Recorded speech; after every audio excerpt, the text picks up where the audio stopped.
하나님의 말씀 보겠습니다. 누가복음 24장 25절부터 27절까지의 말씀, 우리 다 같이 한 목소리로 합독합니다. 이르시되 미련하고 선지자들이 말한 모든 것을 마음에 더디 믿는 자들이여, 그리스도가 이런 고난을 받고 자기의 영광에 들어가야 할 것이 아니냐 하시고, 이에 모세와 모든 선지자의 글로 시작하여 모든 성경에 쓴 바 자기에 관한 것을 자세히 설명하시니라. 아멘. 영국에 촉망받았던 연극 배우 사라 플라워 애덤스를 아시나요? 수백 년 전에 영국에서 순간적으로 반짝 인기 있었던 연극 배우였습니다. 그녀에게 무대는 단순한 직업이 아니라 그녀의 인생 자체였습니다. 화려한 조명 아래서 많은 관객들의 갈채를 받으며 찬란한 삶을 꿈꿔왔던 여인이었습니다. 아뿔싸, 그런데 이게 웬일입니까? 데뷔한 지 1년도 안 돼서 공연하다가 갑자기 쓰러지게 되었습니다. 몸도 원래 허약했던 데다가 그 당시에 아주 무서웠던 전염병이었죠. 이 폐결핵에 걸렸기 때문입니다. 갑작스러운 질병 때문에 그녀는 그렇게도 사랑했던 무대를 어쩔 수 없이 떠나야 했습니다. 연극 배우에게 가장 중요한 게 뭘까요? 관객들을 울리고 웃길 수 있는 좋은 목소리, 그리고 자유스러운 움직임일 겁니다. 그런데 내가 폐결핵에 걸렸다? 폐가 망가졌으니 이제 배우라고 하는 인생은 끝이나 다름이 없었던 거죠. 이것은 단순히 몸의 아픈 수준을 넘어서 자신의 전부였던 꿈이 한꺼번에 박살나게 된 것이었습니다. 이 여인은 하나님을 믿는 사람이었습니다. 그래서 자기의 인생을 하나님께 드리면서 하나님을 기쁘시게 하며 하나님을 위해 살고 싶었습니다. 하지만 그녀가 마주한 현실은 화려한 무대가 아니라 이렇게 너무나도 초라한 절망의 병실이었습니다. 하나님, 대체 이게 웬일입니까? 하나님, 제가 하나님의 영광을 위해 살겠다고 그렇게 몸부림치며 꿈꿔왔던 저의 인생이 어떻게 이렇게 한순간에 몰락할 수 있단 말입니까? 왜 하나님은 저의 꿈을 한꺼번에 박살내십니까? 오늘 우리가 읽은 이 본문에 등장하는 두 제자의 모습이 이 여인의 모습과 같지 않았을까?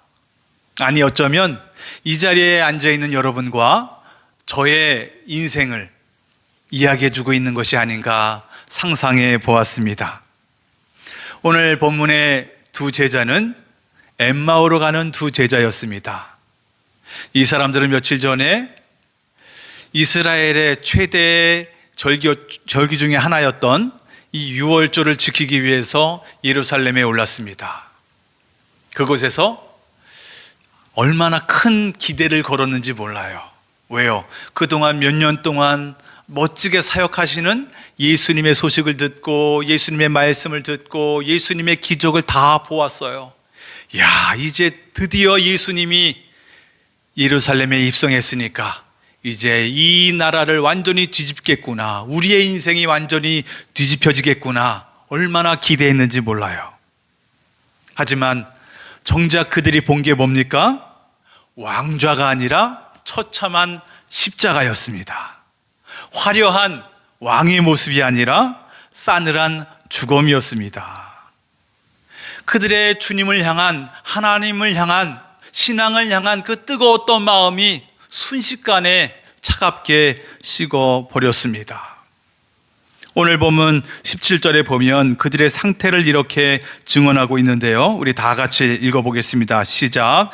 예수께서 이르시되 너희가 길 가면서 서로 주고받고 하는 이야기가 무엇이냐 하시니 두 사람이 슬픈 빛을 띠고 머물러 서더라. 아멘. 제자들이 슬픈 빛을 띠었다. 얼마나 슬펐던지 침울한 표정, 침통한 표정을 지었다는 겁니다. 어떻습니까?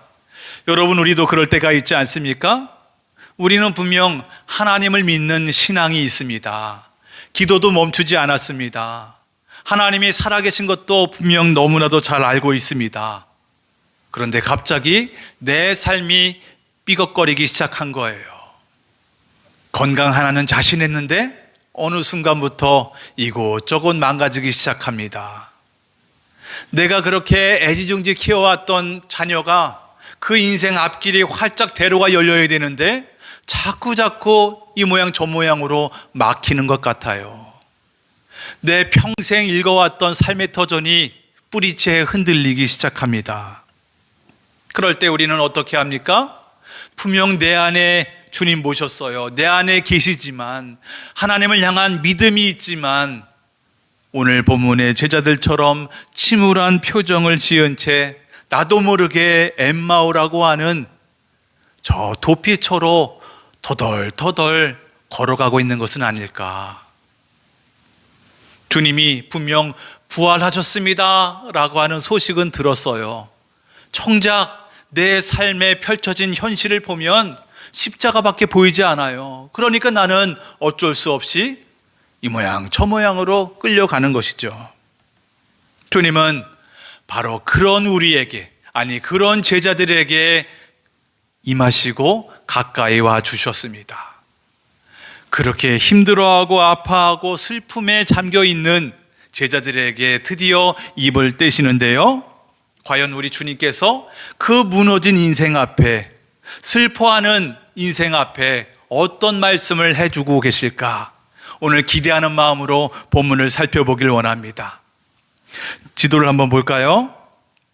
오늘 사건은 예루살렘에서 엠마오로 가는 도중에 있었던 일입니다. 대략 보면 11km 정도라고 이야기를 하는데 정확한 건 아닙니다. 정확하게 이 엠마오가 어딘지도 모르는데 대략적으로 추정해 보면 이 정도 위치일 것이고 약 11km 정도이다. 보통 성인 걸음으로 걸으면 한 3시간 반 정도 걸리는 아주 먼 길이다라고 이해할 수 있습니다. 주님이 부활하신 그 귀한 첫날에 그렇게 낭망하며 터덜터덜 걸어가는, 실망하는, 괴로워하는, 아파하는 제자들을 위해서 시간을 기꺼이 내고 함께 걷기로 작정을 하십니다. 근데 여기서 이상한 점이 있잖아요. 그렇게 긴 시간 동안 두 제자는 자기 옆에 있던 주님을 알아보지 못해요. 전혀 눈치채지를 못합니다. 아니 3시간을 함께 걸은데도, 대화를 나누는데도, 그의 숨소리를 듣고 같이 발을 맞추며 한 발짝 한 발짝 나아감에도 불구하고 전혀 눈치채지 못하고 있는 것이죠. 이유가 뭘까요? 단순하죠. 지금 이 제자들에게는 어떤 마음으로 가득하다고요? 실패했구나. 실패했어. 이젠 끝이구나. 이런 생각으로 가득했기 때문이라는 거예요. 예수님 죽었어요. 이제 내 인생도 끝난 것 같아요. 인생이 참 험악하고요, 험난하고요, 도대체 신앙이 뭔지 알다가도 모르겠는 거예요. 이런 실패 생각에 잠기니까 아무리 옆에 주님이 계셔도 보질 못하는 거예요. 그것이 우리 사람의 한계가 아니겠습니까? 보세요. 옆에 있는 처음 보는 분이 자꾸 예수님에 대해서 묻는 거예요.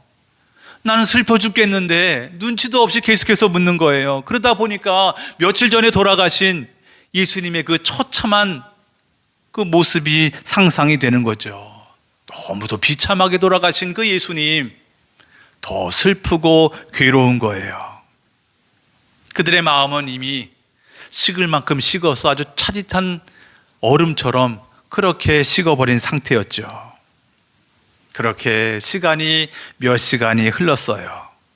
마침내 주님이 말씀을 건네시는데, 괴로워하고 절망하고 있던 제자들을 향해서 우리 주님이 부드러운 말씀으로 위로해 주시는 것이 아니라 아주 강력한 말씀을 하시는 거예요. 정신 번쩍 들게 하는 망치로 두들기는 것 같은 그런 엄청난 말씀을 해주시는 거예요. 그 말씀이 25절입니다. 다 같이 읽어봅니다. 미련하고 선지자들이 말한 모든 것을 마음에 더디 믿는 자들이여. 참 어리석구나, 미련하구나. 그렇게도 성경에 쓰여 있는 말씀이 잘 믿어지지 않더냐? 왜 이렇게 믿기가 어렵냐? 라고 우리 주님이 책망하시는 거예요. 여러분, 이 말씀 다시 말씀드리지만 단순히 지식이 없다고 주님이 꾸짖는 게 아닙니다. 십자가의 죽음으로 모든 것이 끝났다라고 생각하는 그 제자들을 보고 우리 주님이 너무 가슴이 아픈 거예요. 속상한 거예요. 이것처럼 괴로운 게 없는 거예요. 그러다 보니 몇 시간을 함께 걸어왔음에도 불구하고 깨어지지 않을 만큼 그렇게 단단해진 이 사람들의 잘못된 세계관, 그 고집이 깨어지지 않았다, 이것을 지적하고 계신 거예요. 이 사람들은 성경을 모르는 사람들이 아니잖아요. 선지자의 예언의 말씀을 달달 외울 정도로 열심도 있고 지식도 있었던 사람입니다. 하지만 문제가 뭡니까? 성경을 보더라도 이해하더라도 내가 보고 싶은 대로 성경을 보았다는 거예요. 이게 문제인 겁니다. 서두에 말씀드린 이 사라가 화려한 무대만이 하나님의 영광이라고 착각했던 것처럼 이 제자들도 승리하는 메시아만이 하나님의 정답이라고 고집을 부린 거지요. 그래서 지금 주님이 말씀으로 그 잘못된 세계관, 그 고집을 깨고 계신 거예요. 어떻게 해요? 26절 이렇게 말씀하십니다. 다 같이 시작. 그리스도가 이런 고난을 받고 자기의 영광에 들어가야 할 것이 아니냐. 아멘. 우리 주님이 고난에 대해서 정확한 이해와 해석을 해주십니다. 그러나 여러분, 우리 가만히 생각해 볼까요? 보통 우리가 생각하는 고난의 의미가 뭐죠? 우리는 이론적으로는 다 알고 있지만 내 몸으로 체득되는 삶의 현장 속에서는 이 고난이라고 하는 것은 당하고 싶지 않은데 어쩔 수 없이 당하는 사고다, 실패다, 저주다라고 생각합니다. 그러나 우리 주님이 그것을 뭐라고 말씀하고 있는 거예요? 이 고난이라고 하는 것은 영광으로 가기 위해 반드시 거쳐야 하는 과정이다라고 말씀하고 계십니다. 사라야, 너 그 폐결핵이 내 인생의 실패로 끝난 것 같지? 제자들아, 너의 스승 예수가 그 나무에 달려 죽은 것이 비극이라고 생각하지? 아니야. 그것은 영광으로 가기 위해 반드시 거쳐야 하는 문이다라는 거예요. 게이트, 문이라는 거예요. 지금 주님은 말씀을 통해서 이 제자들의 마음속에 가득 차 있는 이 실패의 마음, 실패의 얼음을 박살내고 있는 겁니다. 여러분, 그래요. 이 성경이 말하는 신앙이라는 게 무엇입니까? 고난을 없애주는 마술이 아니라는 거예요. 지금 겪는 이 아픔은 말이야, 너희들이 영광으로 가기 위한 반드시 거쳐야 하는 문이야, 과정이야 라고 우리의 생각을 계속해서 바꿔주고 계시는 거예요. 우리는 십자가 때문에 내 인생 끝났다고, 절망이라고 우리는 한숨 짓고 있는데 우리 주님은 계속해서 말씀하는 거예요. 고난이 끝이 아니야. 영광을 위한 반드시 거쳐야 하는 문이다라고 말씀하고 있다는 거예요. 주님이 그렇게 그들의 잘못된 생각을 깨신 후에 곧바로 성경을 하나하나 풀어서 가르쳐 주시기 시작합니다. 27절의 말씀인데요, 세 번역으로 읽어보겠습니다. 다 같이 시작.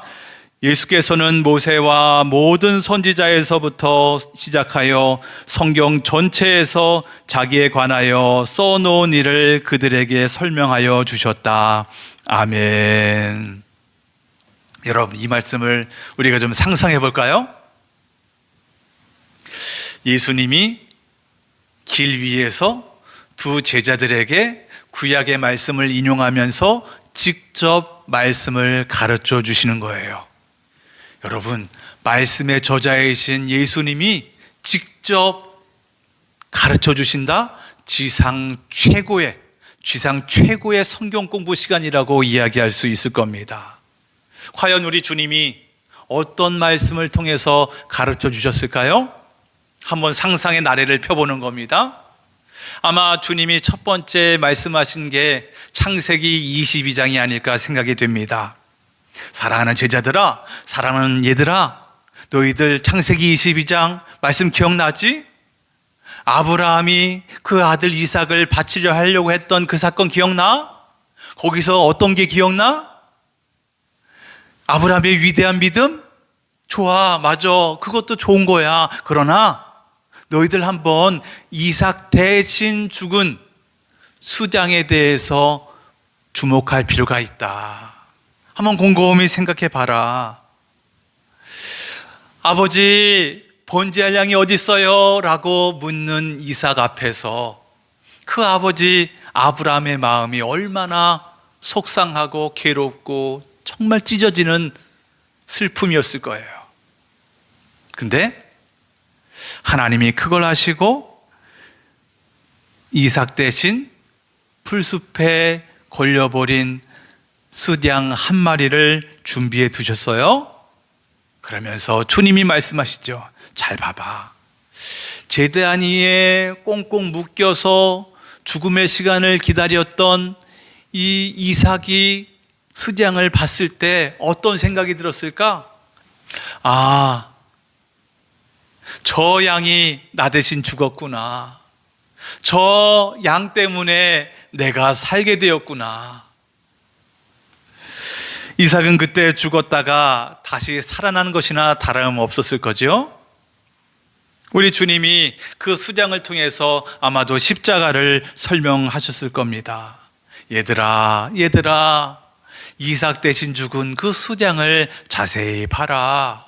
누군가가 대신 죽어 주었기 때문에 누군가가 다시 살 수 있게 되는 것, 이것이 하나님의 법이 아니겠냐.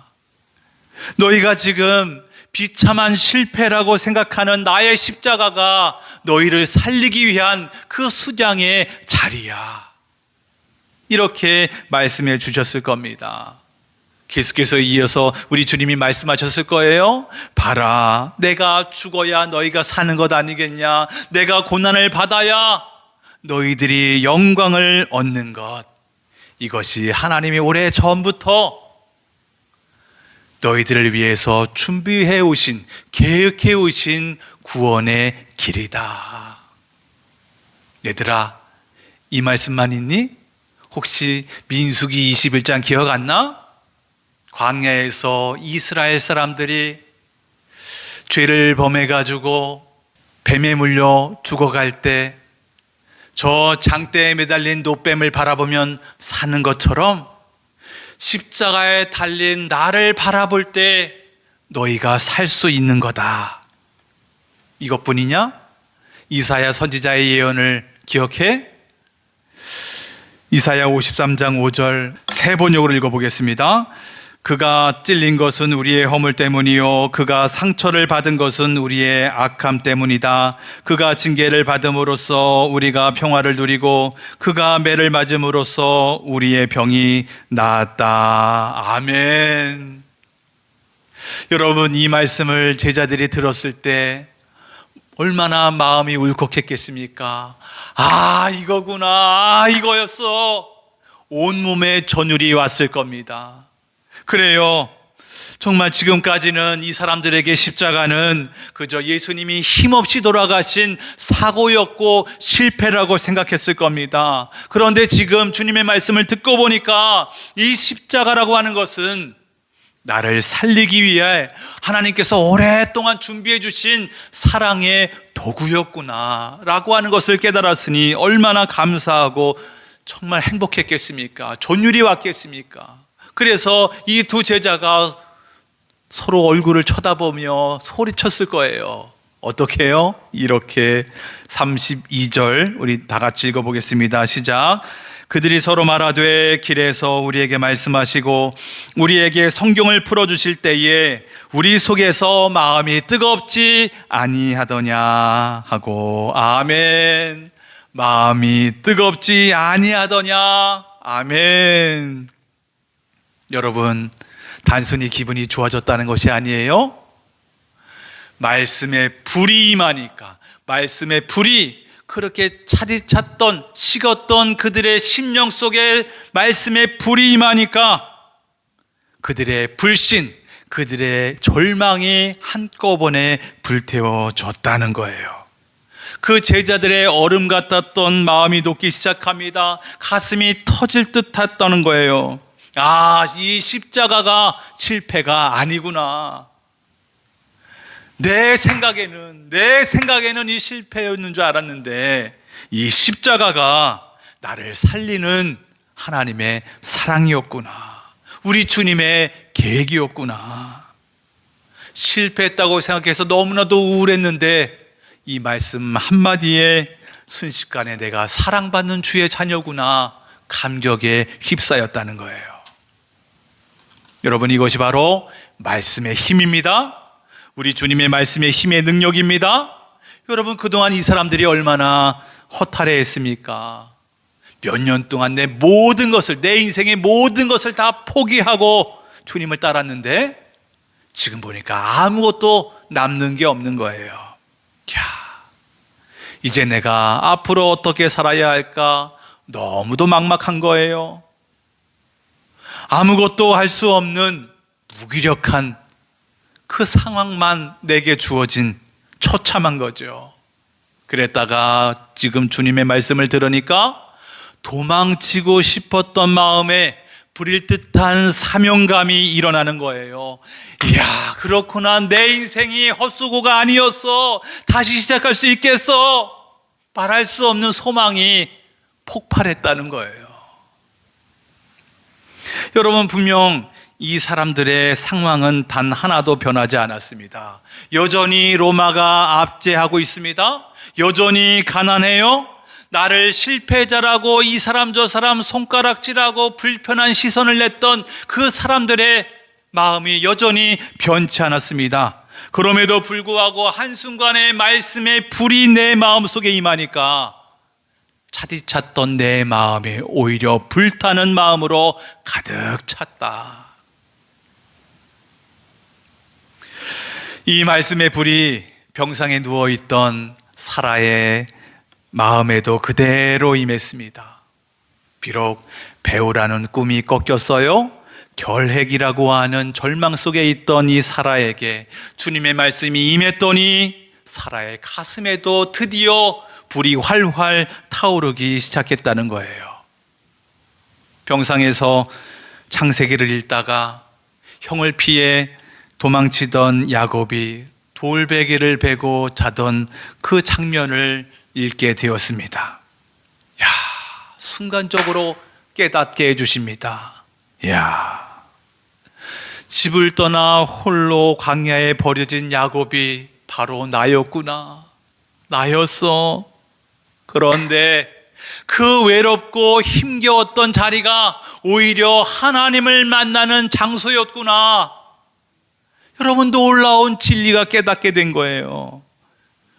그래서 사라가 고백합니다. 하나님, 제가 무대에서 쫓겨나서 병상에 누워있는 지금 내 인생이 완전히 비극인 줄 알았습니다. 그런데 이제 보니까 오히려 지금 이 병상이 하나님을 만나는 그 어떤 자리보다 가장 귀한 자리요, 야곱의 사닥다리였습니다. 고백하지 않을 수 없었습니다. 절망으로 가득했던 사라에게 사명감이 불일 듯 일어났습니다. 비록 이제 다시는 무대 위에서 연기는 할 수 없었지만 병상에서 자신에게 엄청난 사랑과 은혜를 베풀어 주셨던, 나의 목숨을 살려주신 하나님의 사랑을, 하나님의 은혜를 노래하기 시작합니다. 그 고백이 무슨 노래인 줄 아세요? 찬송가 338장 내 주를 가까이 하게 함은, 내 주를 가까이 하게 함은 십자가 짐 같은 고생이나 내 일생 소원은 늘 찬송하면서 주께도 나가기 원합니다. 아멘. 보세요. 이 사라의 상황도 단 하나도 변한 게 없었습니다. 여전히 폐렴으로 숨쉬기조차 어려웠습니다. 하지만 말씀에 불이 임하니까 그 도망치고 싶던 인생이 찬양하는 인생으로 뒤집혀진 거예요. 비록 몸은 병상에 매여 있지만 그녀의 마음은 더 이상 절망의 병상에 갇혀 있지 않았던 거예요. 여러분, 이것이야말로 말씀이 우리에게 주시는 진정한 힘이 아니고 무엇이겠습니까? 그래요. 말씀에 불이 임하니까 인생이 달라졌습니다. 그 누구도 요래가 없습니다. 하나님의 말씀에 불이 임하면 그 사람은 뒤집어지게 되어 있습니다. 인생이 달라지게 되어 있습니다. 과연 오늘 엠마오로 가던 두 제자, 결론이 어떻게 났을까요? 이들은 더 이상 절망의 자리에 머물러 있지 않았습니다. 33장, 곧 그때로 일어나 예루살렘에 돌아가 보니, 아멘. 어떻게 했다고요? 곧 그때로 일어나 예루살렘으로 돌아갔다. 그들은 즉시 일어났습니다. 3시간 반 동안 터벅터벅 걸어왔던, 내려왔던 내 절망의 이 길을 이제는 다시 말씀에 불이 임하니까 기쁨에 겨워서 단숨에 다시 올라갔다는 거예요. 밤이 깊었음에도 불구하고 상관이 없었습니다. 내 안에 말씀의 불이 임하고 마음이 뜨거워지니까 어둠도 두렵지 않았던 거예요. 오늘 여러분의 걸음 인생은 어떻습니까? 오늘 여러분의 인생의 걸음은 어떻습니까? 오늘 여러분의 인생의 걸음은 어떻습니까? 혹여나 오늘 본문 이 제자들처럼 여전히 내 뜻대로 안 된다면서, 내 인생은 실패라면서, 내 인생은 끝이라면서 나도 모르게 저 나락으로 빠져서 엠마오로 내려가고 있는 것은 아닐까? 슬픔에 가려져 내 옆에 계셔서 나와 함께 하시고 나에게 말씀하시고 위로하시고 인도하시는 그 하나님을, 우리 주님을 보지 못한 채 한숨만 쉬고 있는 것은 아닐까? 오늘 주님은 혹시 그럴지 모르는 여러분과 저에게 이렇게 말씀하십니다. 내 사랑하는 자녀야, 내 생각이 틀렸다. 내 생각 그거 틀린 거야. 고난은 실패가 아니야. 영광으로 가는 문이야. 그리고 우리의 차가운 마음에 생명의 말씀의 풀을 넣어주십니다. 십자가는 저주가 아니다. 너를 살리기 위한 하나님의 사랑이다. 하나님의 도구였어. 이 말씀이 믿어질 때 우리 인생에는 전율이 오는 거예요. 상황이 변하지 않아도 세상을 바라보는 눈이 바뀔 수 있는 겁니다. 우리의 마음이 바뀌면, 말씀으로 인하여 내 마음이 바뀌면 내 인생의 모습이 달라지는 거예요. 세상을 바라보는 눈이 달라지는 거예요. 내 인생은 헛수고가 아니구나. 하나님은 여전히 나를 사랑하시고 나의 삶을 인도하시며 하나님의 나라와 의를 위해 나를 쓰시고 계시는구나. 이 뜨거운 마음으로 다시 일어서길 바랍니다. 엠마오의 한숨을 뒤로하고 사명의 자리인 예루살렘을 바라보며 당당히 걸어 나아가시기를 바랍니다. 아니, 힘차게 뛰어 나가시기를 바랍니다. 부활하신 주님이 지금 여러분 곁에서 인도하고 계십니다. 손을 꼭 붙들고 절대 놓지 않고 계십니다.